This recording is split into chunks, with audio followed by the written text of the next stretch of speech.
안녕하세요. 이제 결혼한 지 3년 차에 접어드는 여자입니다. 남편과는 연애 결혼을 했지만 연애 기간은 1년 정도로 짧은 편입니다. 친정부모님 지인을 통해 선보듯이 소개받게 되었고 양가가 서로 잘 아는 사이는 아니지만 남편을 소개시켜 주신 중간 역할을 하셨던 분 덕에 결혼까지 가는데 수월한 편이었어요. 짧은 연애지만 연애하는 동안에는 전혀 눈치채지 못했는데 결혼하고 나니까 하나둘씩 단점이 보이더라고요. 사회생활 하는 것 때문에 어떤 이유로든 생기는 술자리 빠지지 않고 참석하려고 하는 것까지는 이해를 하겠는데 하나 이해해주기 힘든 부분이 있었습니다. 남편은 저와 동갑내기로 남편 아래로 여동생이 한 명 있는데 둘 사이에 터울이 조금 있는 편이에요.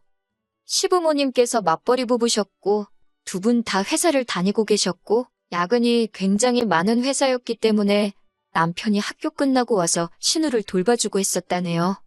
그렇다고 신우를 갓난쟁이부터 업어 키운 것도 아니고 나이차가 7살밖에 나지를 않는데도 애지중지하는 부분이 있습니다. 신우와 관련된 일이라면 만사 제쳐놓을 정도로 신우를 아끼는 모습을 보여줬어요. 그런 부분이 제일 적응이 안 되고 이해가 되지 않았습니다. 남매랑 사이 좋은 게 나쁜 건 아닌데 한편으로는 어이가 없을 때도 있었어요. 결혼할 때 부모님 예단은 필요 없어도 신우 결혼식장에 입고 오게 좋은 옷 한 벌 해주고 들고 올 만한 명품 가방 정도는 하나 해줬으면 한다고 했었거든요.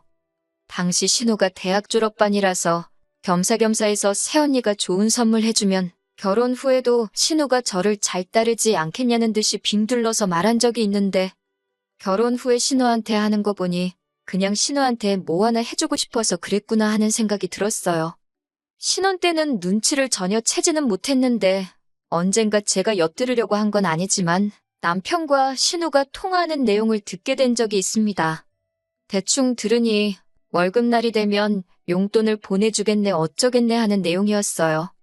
오빠가 동생한테 용돈하라고 얼마 보내줄 수도 있다고 넘기려고 했었는데 괜히 기분이 찜찜하더라고요.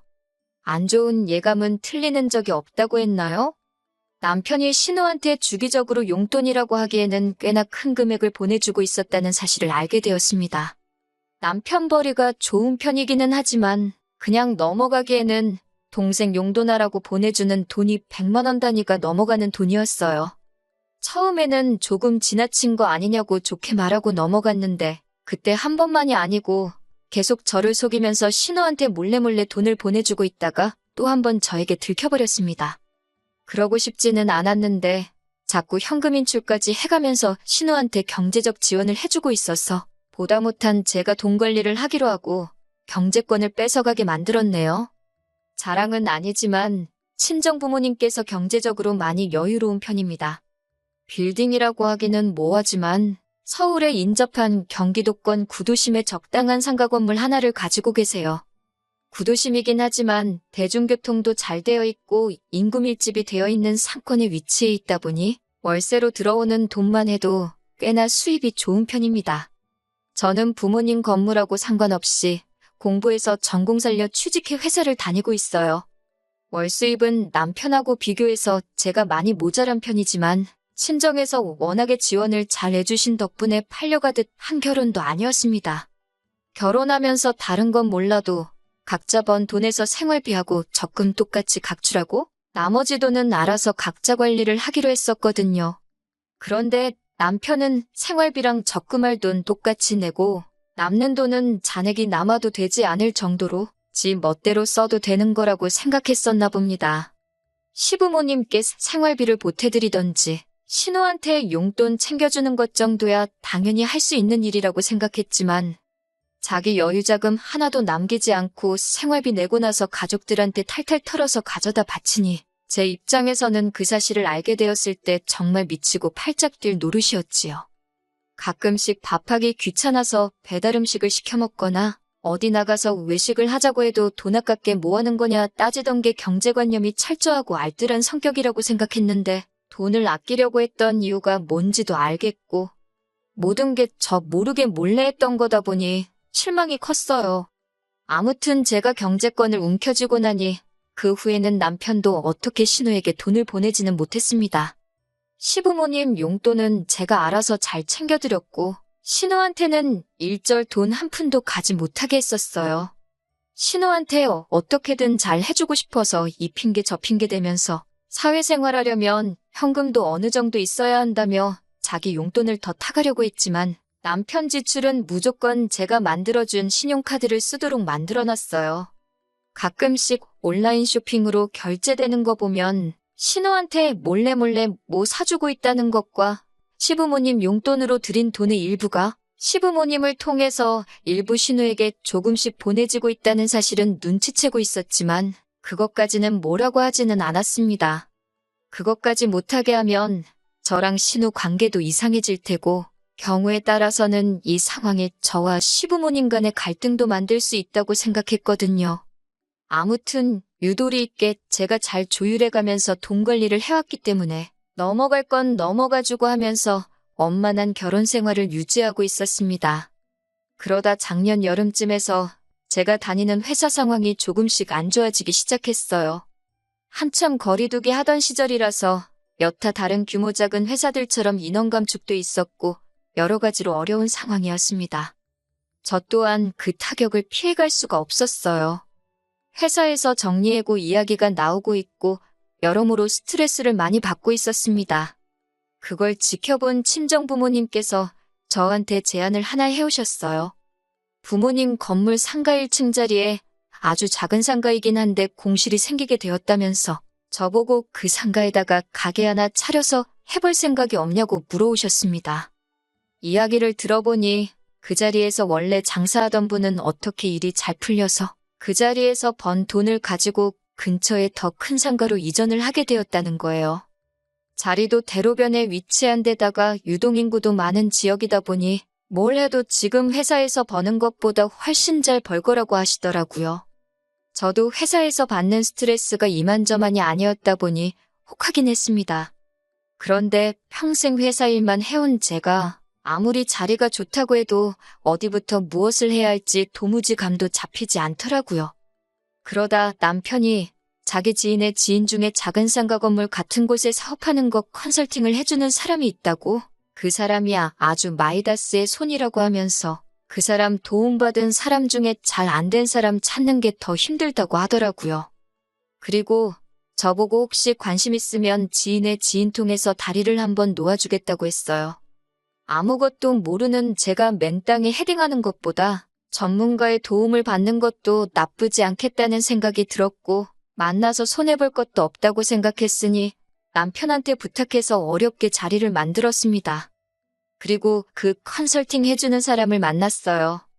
멀끔하고 훤칠하니 신뢰가 가는 첫 인상을 가진 사람이었습니다.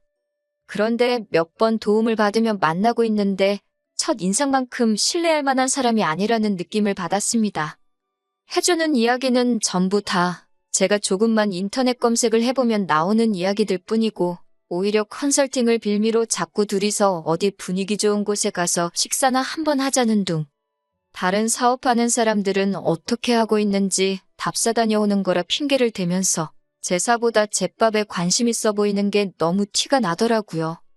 집에 남편하고 있는데도 자꾸 연락을 해오고 하니 이 사람이 전문가라는 느낌보다 사짜 느낌이 너무 나는 것 같아서 거리를 두고 지내고 있었습니다. 그렇게 무슨 사업을 할까 알아보는 와중에 쓸데없는 걸로 시달리다 보니 너무 질리기도 했고 시간이 지나고 나니 회사 사정이 점점 나아지게 되면서 정리해고 이야기도 쏙 들어가게 되었고 힘든 시기에 실적이 좋았던 사람인 저한테 좋은 자리까지 제안이 들어왔습니다. 그래서 저도 가게 하는 것도 좋지만 역시 제가 공부해오고 잘하는 일 하는 게 좋겠다는 생각에 가게 차리는 건 그만두기로 했어요. 그런데 남편이 저한테 왜 가게를 안 하냐고 하면서 자리가 아깝다고 하는 겁니다. 그 자리에서 장사하던 사람이 돈 벌어 나간 거 보면 자리 좋은 건 안 봐도 뻔한 거고 비슷한 업종으로 가게를 차리면 그 장사하던 사람이 만들어 놓은 손님도 그대로 가져가는 거나 마찬가지인데 너무 아깝다고 하는 거예요. 일리 있는 말이긴 하지만 제가 장사는 해본 적 없고 엄두가 나질 않아서 못하겠다고 말했습니다. 남편은 그럴 거면 그 자리에서 신우가 장사를 해보게 하는 건 어떻냐고 물어왔어요. 처음엔 저도 또 신우냐고 하면서 지 동생 득대는 거라면 아주 발벗고 나선다고 질색을 했습니다. 그런데 남편이 신우가 대학 졸업하고 자리를 못 잡고 있으니 아무래도 오빠인 자기가 더 신경을 쓰는 게 아니겠냐고 하더라고요. 이제 신우가 자리 잡고 자기 앞가림 스스로 하게 되면 자기도 신우한테 앞으로 뭐 퍼줄 일도 없고 신경 쓸 일도 없지 않겠냐며 그게 자기도 바라는 바라고 합니다. 그 말이 묘하게 설득되기도 해서 친정 부모님께도 한번 물어봤어요. 저희 부모님도 그 자리가 워낙 터가 좋다 보니 아예 모르는 사람한테 넘기는 것보다 사돈처녀 한번 해보게 하는 것도 좋지 않겠냐고 하는 거예요. 잘 되든 안 되든 어쨌든 신우가 저희에게 크게 신세지는 거나 마찬가지니 결과가 어떻든 간에 남편도 앞으로 신우 도와주는 데 있어서 제 앞에서 조심하지 않겠냐고 하시니 저도 생각을 달리하게 되었습니다. 사실 제가 못하겠어서 안 하는 건데 딱히 신우를 못하게 할 이유도 없다는 생각이 들더라고요. 조건은 남들보다 조금 더 좋게 해주긴 하겠지만 월세를 안 낸다는 것도 아닌데 신우가 생각이 있다면 한번 해보는 것도 좋겠다는 생각이 들었어요.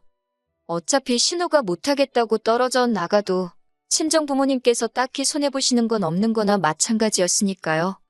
하지만 신우 또한 대학 졸업 후 아르바이트를 해본 것도 아니고 회사를 다니고 있는 것도 아니고 어쩌면 저보다도 더 사회생활에 무지한 건 저와 마찬가지인 상황이었습니다. 하루는 남편이 그때 그 사람하고는 어떻게 되었냐고 묻더라고요.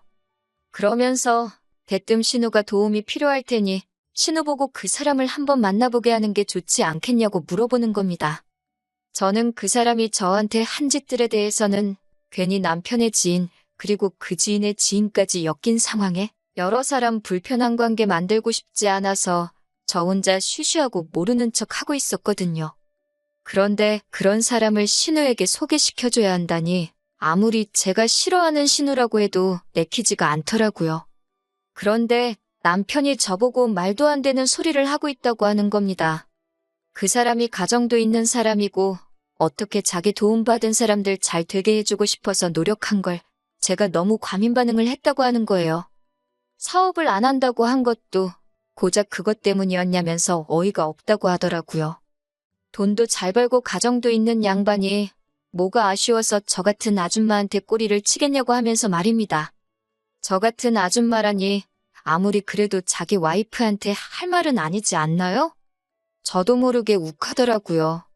그래도 최대한 분을 가라앉히면서 신우는 나보다 어리고 결혼도 안 했는데 혹시나 무슨 일이 있을 수도 있지 않냐고 걱정스레 말을 해줬더니 그 사람한테 도움받는 게 얼마나 어려운 줄 아느냐며 자기 연줄로 어떻게 소개시켜준 건데 저보고 성공할 기회를 제 발로 날린 바보 멍청이랍니다. 저는 신우가 걱정돼서 해준 말인데 남편은 저한테 혹시 신우가 잘 될까봐 그게 싫어서 그러는 거냐면서 투덜거리기 시작하더라고요. 남편이 지인을 통해 저에게 소개를 시켜줬던 거라 남편한테는 그 사람 연락처가 없었으니 저도 아무렇게 생각해도 좋지만 그 사람하고 신우 만나게 하는 건 좋은 생각이 아닌 것 같다고 제 선에서 선을 딱 그었습니다. 남편이 투덜거리면서 알겠다고 알아서 잘하겠다고 하더니 결국 그 사람 연락처를 또 어떻게 받아가지고 신우한테 소개를 시켜줬나 보더라고요. 저도 속으로 이젠 모르겠다 싶었고 알아서 하겠지 싶었습니다. 신우가 무슨 가게를 열지 잘 알아보고 있는 것처럼 말하더니 3달이 지나도 사업 시작은커녕 공사도 들어가지 않았더라고요. 친정 부모님도 신우가 가게 생각이 없는 게 아니냐면서 공실로 놀릴 바에야 다른 사람 세를 주는 게 낫지 않겠냐고 하시길래 남편한테 따져봤더니 잘 알아보느라 그러는 거 아니겠냐고 하면서 저도 장인 장모님도 성질이 뭐가 그렇게 급하냐고 오히려 역정을 내기 시작했어요. 아쉬운 소리 할 게 누군데 역으로 큰 소리를 치니 기분이 안 좋더라고요. 친정 부모님께서도 많이 기분 나빠하셨지만 다 잘 되자고 하는 일이라고 겨우 눌러 참았습니다. 그리고 나서 또 2달쯤 지나 들려온 신우는 가게를 오픈한다는 소식보다 훨씬 더 충격적인 소식을 전해왔습니다. 제가 생각했던 대로 그 남자는 사업을 도와준다는 이유로 신우에게 추근덕거리기 시작했고 세상 물정 모르는 신우는 그 남자와 만남을 가지기 시작했던 거예요. 가정이 있는 남자가 그렇게 외간 여자를 만날 생각이면 조심해서 들키지나 말지. 어떻게 현재 아내한테 걸려서 신우에게 상간녀 소송이 걸려온 겁니다.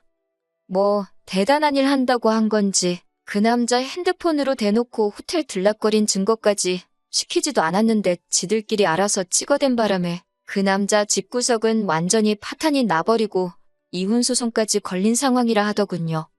그리고 그쪽 집에서 신우한테는 신우대로 상간녀 소송을 따로 걸어온 거고요. 둘이서 재밌다고 찍은 증거물 때문에 그 부정행위의 정도가 지나쳐도 너무 지나치다는 인정을 받게 되면서 신우 앞으로 위자료도 거의 최고액에 가깝게 책정이 되었더라고요. 이제 막 사회생활을 시작할까 말까 하는 어린 신우는 당장 3천만 원에 달하는 위자료를 물어내게 생긴 겁니다. 저는 분명히 말렸는데 기어이 제 말 안 듣고 하더니 신우 앞으로는 상간녀 소송이 걸려버리고 아주 남의 집 구석 파탄을 내다 못해 애지중지하고 있는 신우 인생까지 같이 꼬아버린 거예요. 하루는 신우가 저를 찾아와서 그걸 제 탓이라고 따지더라고요. 제가 자기 오빠한테 말한 걸 당사자인 저한테 말해주지 않았다고 그 사람을 만나는 걸 알았는데도 말리지 않고 방관한 제 잘못이라고 하는 겁니다. 남편도 옆에서 거들기를 자기도 그때 착각을 했다고 하더라고요. 그때 제가 말한 건 신우한테 위험을 경고하듯이 말한 게 아니라네요. 제가 이미 결혼한 여자인데도 외간 남자한테 데이트 신청을 받는다는 둥 남편인 자기한테 마치 자기 과시를 하고 싶어서 착각한 걸 자랑처럼 말을 한 게 제 잘못이라는 거예요. 설명이 충분히 되지 않았다는 겁니다. 이게 말인가 똥인가 웃기지도 않아서 상대도 해주기 싫었는데 신우가 이게 다 저 때문에 벌어진 일이라고 우기면서 저보고 자기 앞으로 걸린 위자료를 내달라고 하는 겁니다. 그리고 그이 앞으로 걸린 위자료도 저보고 내주라는 당치도 않는 개소리를 하더라고요. 내가 신우, 네 것도 내줄 생각 없지만 그 자식 위자료는 왜 나한테 찾느냐고 따졌습니다. 그러니 신우가 한다는 말이 두 사람 위자료를 제가 해결해주면 그 자식이랑 지랑 새살림을 차릴 계획이라는 거예요. 그러면 자기 앞으로 걸린 상간녀 꼬리표도 사라질 것이고 오히려 뒤늦게 찾은 진정한 사랑을 이룩한 커플이라며 동정표를 받을 거 아니냐입니다. 남편도 그 이름에 걸맞게 아주 남이 편이라는 걸 보여주고 싶었는지 저보고 옆에서 그렇게 해주자고 부추기더군요. 그 남자가 능력도 좋고 하니 신우 인생도 책임져 줄 수 있을 거 아니냐고. 그동안 제가 자기 월급을 관리했으니 그 정도 모아놓은 돈은 있는 거 다 안다고 빨리 내주자고 하는 거예요. 그걸 내가 왜 내주느냐 따지니 잘 생각하라는 겁니다. 신우 인생 또한 제 손으로 파탄을 낸 거나 마찬가지니 이제는 제가 싫어하는 신우 뒷바라지도 해주게 생긴 거 아니냐고 하는 겁니다. 평생 신우 책임져 줄 바에 두 사람 위자료 내주고 결혼시키는 게 오히려 싸게 먹힐 거라는 거예요. 뭔 되도 않는 자신감으로 짓거리는 말인지 싶더라고요. 제가 남편이 신우 도와주는 것마다 경기를 일으키며 싫어하니까 신우 위자료를 안 내주면 우리가 평생 뒷바라지 해주며 책임지겠다고 우기면 저한테 그 말이 통할 거라고 생각했나 봐요. 하지만 여기에는 더 확실한 해결책이 있었지요. 남편한테는 남편 술수에 넘어가주는 척 신우를 우리가 어떻게 평생 책임을 지냐고 그건 말도 안 된다고 걱정하는 척 연기를 했습니다. 남편은 자기 꾀가 통했다고 생각했는지 어깨에 잔뜩 힘이 들어가서는 그러니까 자기가 여태 벌어온 돈으로 신우가 그 일하고 부르는 그 바람둥이 놈의 위자료를 내주라고 하더군요. 저는 알겠다고 대답했지요. 남편은 나름 머리를 굴려서 말했던 것 같아요. 제가 경제권을 가져갔지만 자기가 벌어온 월급이 우리 재산에 포함되어 있으니 그 돈을 자기가 원하는 대로 써도 된다고 주장하려고 했던 것 같습니다. 남편한테 당신이 벌어온 돈으로 신우 위자료 내주면 되는 거냐고 재차 물어봤고 신우가 보는 앞에서 그렇게 하겠다고 대답하는 걸 드러냈어요. 그리고 남편한테 이혼하자고 말했습니다. 합의 이혼은 절대 못 해주겠고 재산 분할은 당신이 벌어온 돈 그대로 돌려줄 테니 그 부분에 대해서는 토달지 말라고 했습니다. 대신 파탄의 원인인 당신과 신우한테는 나 또한 위자료 청구를 해야겠다고 말했어요. 어차피 신혼집이래봐야 제가 결혼 전부터 전세 얻어 살고 있던 집에 차렸기 때문에 남편이 돈 몇 푼 벌어온 것만 돌려주면 더 이상 분할이고 뭐고 할 필요가 없었거든요. 신우가 정신 차리기에는 3천이라는 위자료가 모자른 것 같아서 제가 좀 더 위자료 내게 만들어주겠다고 했습니다.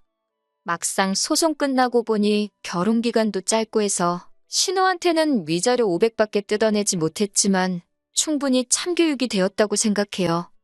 남편은 자기가 뱉은 말이 있어서 자기가 여태껏 벌어온 돈 돌려받아서는 신우 결혼시키겠다고 그 남자 위자료부터 내줬다고 하네요.